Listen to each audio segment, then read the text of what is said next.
ആനപ്പുറത്തിരിക്കുന്നവൻ പട്ടിയുടെ കുര കേട്ട് പേടിക്കേണ്ട കാര്യമില്ല. ചെറുപ്പം മുതലേ അപ്പം പറഞ്ഞ് കേട്ടിട്ടുള്ള ഒരു പഴഞ്ചൊല്ലാണ്.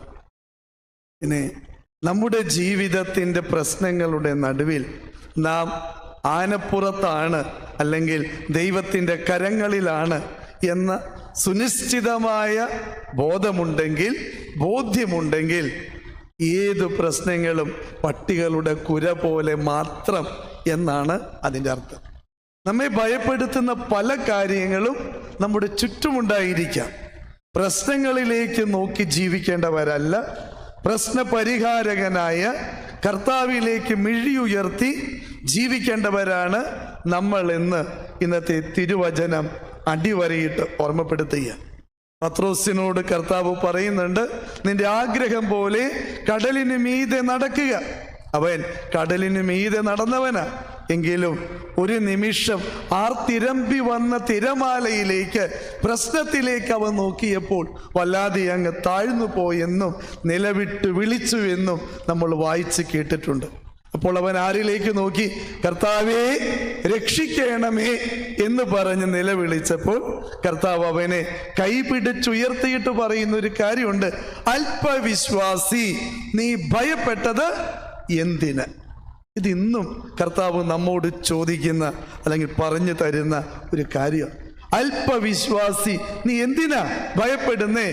നീ വിളിച്ചു പ്രാർത്ഥിക്കുന്ന നിന്റെ ദൈവമായ കർത്താവിന് നിന്റെ ജീവിതത്തിന്റെ പ്രശ്നങ്ങൾക്ക് പരിഹാരം നൽകാൻ കഴിവുണ്ട് എന്ന് നീ അറിയുന്നില്ലേ?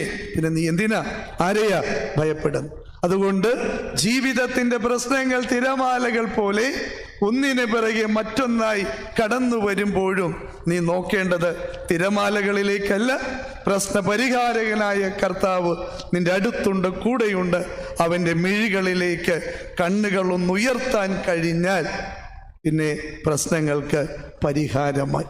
ആ ഗ്യാരണ്ടിയാണ് ഇന്നത്തെ തിരുവചനം. നമുക്കിന്ന് വായനകളെല്ലാം അതാ. ജെറമിയ പ്രവാചകനോട് ദൈവം പറഞ്ഞു, നീ ദൈവാലയത്തിൻ്റെ മുന്നിൽ നിന്ന് ദൈവാലയത്തിലേക്ക് കടന്നു വരുന്നവരുടെ മുഖത്ത് നോക്കി വിളിച്ചു പറയണം. എന്തെന്നാ?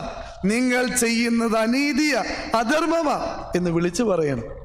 ഇപ്രകാരം ദൈവത്തിന്റെ പ്രവാചകൻ ദൈവാലയത്തിലേക്ക് കടന്നു വരുന്നവരുടെ മുഖത്ത് നോക്കി ദൈവത്തിന്റെ ശബ്ദമായി മാറിയപ്പോൾ അവനെതിരെ പ്രതികരിച്ചവരിൽ ആദ്യത്തെ കൂട്ടർ അവന്റെ ചങ്ങാതിമാരാ. അതുകൊണ്ടാണ് പറഞ്ഞത്, എൻ്റെ കൂട്ടുകാർ തന്നെ എനിക്ക് വേണ്ടി ചതിക്കെണികൾ ഒരുക്കിയിരിക്കുന്നു. അവനെ തീരുമാനമെടുത്ത് എന്താ?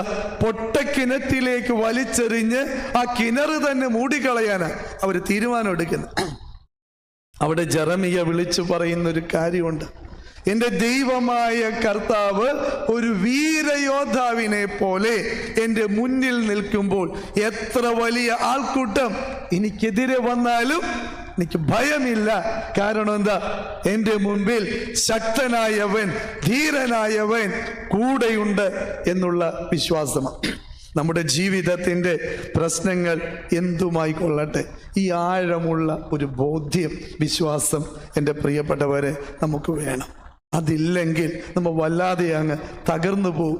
ആരെങ്കിലും അവിടെയും ഇവിടെയും എന്തെങ്കിലും പറഞ്ഞു എന്ന് വെച്ച് നമ്മൾ പ്ലാൻ ചെയ്ത രീതിയിൽ കാര്യങ്ങൾ നടക്കോ എന്ന ഭയങ്ങൾ നിമിത്തം എന്തിന് നമ്മൾ അസ്വസ്ഥരാകുന്നു, ആകുലപ്പെടുന്നു? നിന്റെ ദൈവത്തിന് നിന്റെ കാര്യത്തിൽ ശ്രദ്ധാലുവാണെന്ന കാര്യം നീ അറിയുന്നില്ലേ? തമ്പുരാന്റെ വചനം. ഇന്നത്തെ വചനത്തിൽ സുവിശേഷത്തിലേക്ക് വരുമ്പോൾ പറയുന്നത് എന്താ? നിന്റെ തലമുടിയിഴകൾ പോലെ എണ്ണിയിരിക്കുന്ന ആരാ? നമ്മുടെ തലയ്ക്ക് തൊട്ടുമുകളിലുള്ള സാധനം പോലും എത്രയെന്ന് ആർക്കറിയില്ല, നമുക്കറിയില്ല. പക്ഷെ ആർക്കറിയാം? നിന്റെ ദൈവമായ കർത്താവിനറിയാന്ന്.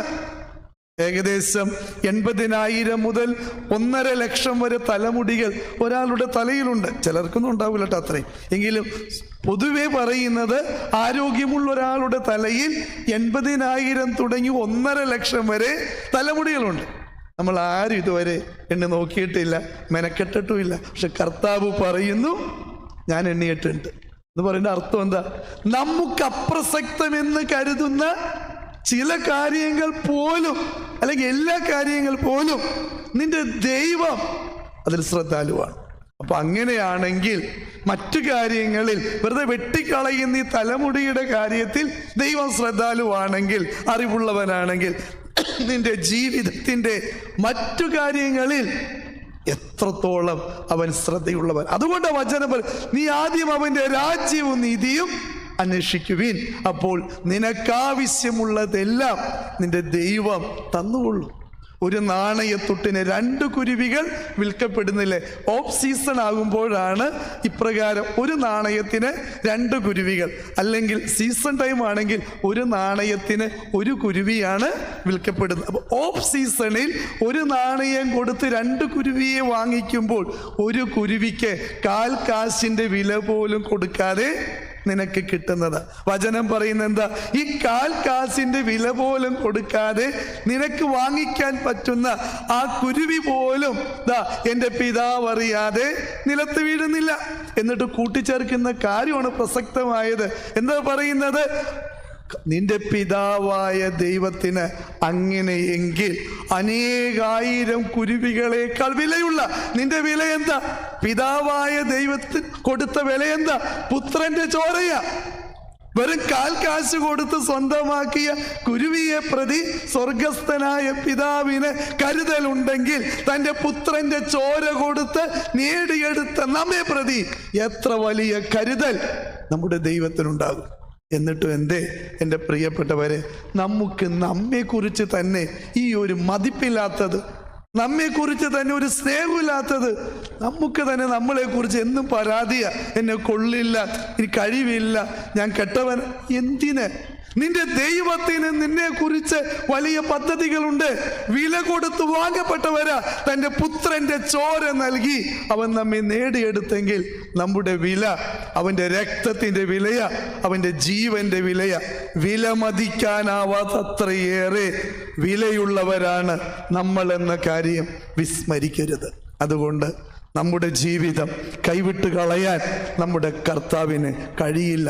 അതുകൊണ്ടല്ലേ വചനത്തിൽ പറയുന്നത്, എൻ്റെ കുഞ്ഞാടുകളിൽ ഒന്നിനെ പോലും നഷ്ടപ്പെടുത്താതെ ഞാൻ നേടിയിരിക്കും. ഇത് കർത്താവ് നൽകിയ വാഗ്ദാനം, നഷ്ടപ്പെടുത്തി കളയില്ല. അതുകൊണ്ട് എൻ്റെ പ്രിയപ്പെട്ടവരെ, ആകുലരാകരുത്. ഇന്നത്തെ വചനത്തിൻ്റെ ആദ്യ ഭാഗങ്ങളിൽ പറയുന്ന കാര്യമുണ്ട്, അന്ധകാരത്തിൽ നിങ്ങളോട് ഞാൻ പറയുന്നവ പ്രകാശത്തിൽ നിങ്ങൾ പോയി പറയണം. അന്ധകാരം എന്ന് വെച്ചാൽ എന്താ? ഒരുവന്റെ ജീവിതത്തിലൂടെ അവൻ കടന്നുപോയ സഹനാനുഭവങ്ങളാ ഇരുട്ടെന്ന് പറയുന്നത്. ഈ സഹനാനുഭവങ്ങളിലും നിന്റെ കൂടെ നടന്ന നിന്റെ ദൈവത്തിന്റെ അത്ഭുതകരമായ പ്രവർത്തികൾ മൂടി വെക്കരുത്. പ്രകാശത്തിൽ പ്രഘോഷിക്കണം. നീ സാക്ഷിയായിട്ട് മാറണം. നമുക്ക് പറ്റണില്ല. അതുകൊണ്ട് വചനത്തിന്റെ അവസാനം പറയുന്നത്, ഏതൊരുവൻ എന്നെ മറ്റുള്ളവരുടെ മുമ്പിൽ ഏറ്റു പറയുന്നുവോ അവനെ ഞാൻ സ്വർഗസ്ഥനായ പിതാവിന്റെ മുന്നിലും ഏറ്റുപറയും. നമ്മൾ ഏറ്റുപറയണില്ല. നമ്മൾ കിട്ടുന്നതൊക്കെ ഇങ്ങനെ ഒതുക്കി വെച്ചേക്കണേ, എന്നിട്ട് സങ്കടങ്ങൾ മാത്രം പറയാനുള്ളൂ. ഈ സങ്കട നേരങ്ങളിലും കൂടെയുള്ള കർത്താവ് നിനക്ക് വേണ്ടി പ്രവർത്തിച്ച കാര്യം നീ എന്തേ പ്രഘോഷിക്കുന്നില്ല? എന്തേ വിളിച്ചു പറയണില്ല? പറയണ്ടേ? നീ അല്ലാതെ പിന്നെ വേറെ ആരാ പറയുന്നത്? വചനം പറയുന്നു, നീ പറയുന്നില്ലെങ്കിൽ ജീവനില്ലെന്ന് നീ പറയുന്ന കല്ലുകൾ അത് പ്രഘോഷിക്കും. അതുകൊണ്ട് എൻ്റെ പ്രിയപ്പെട്ടവരെ, ഓരോ ദിവസവും എണ്ണിയാൽ ഒടുങ്ങാത്ത അനുഗ്രഹങ്ങൾ ലഭിച്ചവരല്ലേ നമ്മൾ ഓരോരുത്തരും. എന്നിട്ടും എന്തേ അന്ന് വിളിച്ചു പറയാൻ പറ്റാത്ത? ഒരു ദിവസത്തിൽ ഒരു പ്രാവശ്യമെങ്കിലും എൻ്റെ കർത്താവ് എനിക്ക് വേണ്ടി ചെയ്തൊരു നന്മയെ ഓർത്ത് ഒന്ന് പറയാൻ ആരോടെങ്കിലും ഒരാളോട്, വീട്ടിലുള്ളവരോട് പോലും പറയാൻ പറ്റിയിട്ടുണ്ടോ?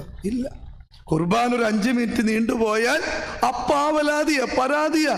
ഞങ്ങളുടെ മക്കൾക്ക് വീട്ടിൽ പോയിട്ട് ഭക്ഷണം കൊടുക്കും. എത്ര മണിക്കൂറുകൾ ഈ ബ്ലോക്കിൽ കിടക്കണം. ഒരാളോടൊരു പരാതിയില്ല. ഒരു 5 മിനിറ്റ് കുർബാന നീണ്ടുപോയാൽ ആവലാതിയും പരാതി. ഇതാണ് നമ്മുടെ സാക്ഷ്യം. പിന്നെ എങ്ങനെ? അതുകൊണ്ട് പറയണത്, ഏതൊരുവൻ എന്നെ തള്ളി പറയുന്നുവോ അവനെ സ്വർഗസ്ഥനായ പിതാവിന്റെ മുമ്പിൽ ഞാനും തള്ളിപ്പറയും. എന്താ? ഞാൻ നിന്നെ അറിയണില്ല. ഇതാണ് തള്ളിപ്പറച്ചിൽ. കർത്താവ് പറയും. ഞങ്ങൾ അന്ന് അങ്ങനെ പള്ളിയിൽ വന്ന് കുറച്ചവരൊക്കെ ഇരുന്നിട്ട് ഒരു കാര്യമില്ല, തള്ളിപ്പറയും.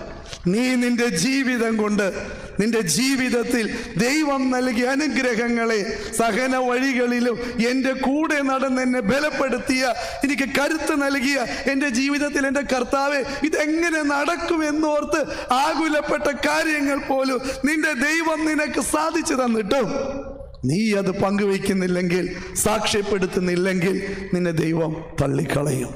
അതുകൊണ്ട് സാക്ഷ്യപ്പെടുത്തണം. അതാണ് ഇന്നത്തെ ഈ വചനം നമ്മോട് പറഞ്ഞു തരുന്ന കാര്യം. അടുത്തവർ ചെവിയിൽ മന്ത്രിച്ചത് പുരമുകളിൽ നിന്ന് പ്രഘോഷിക്കുവിൻ. ഈ ചെവിയിൽ മന്ത്രിച്ച കാര്യം എന്താ? നീ പ്രാർത്ഥിക്കുമ്പോൾ കതകടച്ച് നിന്റെ സ്വർഗസ്ഥനായ പിതാവിനോട് പ്രാർത്ഥിക്കുക. അപ്പോൾ നിനക്കെന്ത് കിട്ടും? വെളിപാടുകൾ കിട്ടും, ദർശനങ്ങൾ കിട്ടും, എന്ത് ചെയ്യണമെന്ന് തീരുമാനമെടുക്കാനുള്ള പ്രാപ്തി കിട്ടും. അത് നീ എന്ത് ചെയ്യണം? അത് മുകളിൽ, പുരമുകളെന്ന് വെച്ചാൽ മറ്റുള്ളവരുടെ മുന്നിൽ നീ അത് പങ്കുവയ്ക്കണം. എൻ്റെ ദൈവത്തിലൂടെ എനിക്ക് കിട്ടിയ വെളിപാട്. ഞാൻ പലപ്പോഴും പറയും, മാലാഖ വന്ന് പറഞ്ഞ്. ചിലരൊക്കെ ഇങ്ങനെ ഓർക്കും, ഏത് മാലാഖ? അത് പറഞ്ഞതാണ്, അല്ല വെറുതെ പറയണതല്ല, സാക്ഷ്യപ്പെടുത്താൻ പറ്റണം. ഇപ്രകാരം എൻ്റെ പ്രിയപ്പെട്ടവരെ, ജീവിതത്തിൽ ലഭിച്ച കൃപകൾ അത്രയേറെയാ.